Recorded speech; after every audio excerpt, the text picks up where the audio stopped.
السلام علیکم ګرانو کتونکو زه شاهین شاه فریدی یم او امید لرم چې تاسو په ټیک ټاک کې زه په فرست ټایم د پراپرټي یو داسې پروجیکټ په حوالې سره تاسو سره خبرې کول غواړم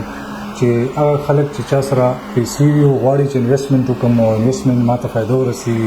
ماته کرایه سټارټ شي نو په اسلام آباد کې سیګنیچر هوټلز په نوم باندې یو ډېر غټ 5 سټار هوټل سټارټ دي الریډي تاسو په سکرین باندې ګورئ د دې ویډیو هم تاسو کتلی شئ کار په ډېر په تیزۍ روان دی د M1 انټرچینج چې کوم دی موټروي انټرچینج په 0 کیلومتر اسلام آباد ایرپورټ په مین روډ باندې په بهترین ایریا ده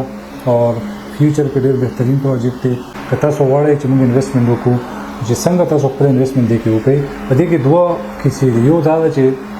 په انسټالمنټ باندې هم تاسو ته 30% ملاویدې شي بقایا به تاسو انسټالمنټ کولی شي دې نه علاوه بل چویس یا چانس پکې دا دی چې په نغدو تاسو والی نو ډایرکټ 2 میاشتې بعد به تاسو ته د دې دوکان یا چې کوم ایریا ستاسو په نوم شي د هغې رینټ په باقاعده طور باندې ملاویږي بالکل تاسو هم کولی شئ چې په سیګنیچر هوټلز چې کوم پروجیکټ دی د لیک والي اسلام آباد په شهر کې دی کې تاسو انویسټمنټ کولی شي د مزید معلوماتو لپاره تاسو موږ سره رابطه کولی شئ زموږ په سکرین باندې نمبر دي دې باندې تاسو کانټیکټ وکړئ کم کسان چې 50 लाख نه واخله تر 10 کروڑ 15 کروڑ څومره هم انویسټمنټ کول غواړي تاسو د هوټل چې کوم ایریا ده هوټل کوم ځای دی هغه ستاسو مالک هم جوړېدی شي ورسره به تاسو ته ډایرکټ رینټ هم ملاویږي او مزید ویډیو لپاره زموږ چینل هم لایک کړئ فالو یې کړئ سبسکرایب یې کړئ انشاءالله راتلونکي ښه ویډیو سره به یو ځل بیا تاسو راځي تر هغې دمه د الله په امان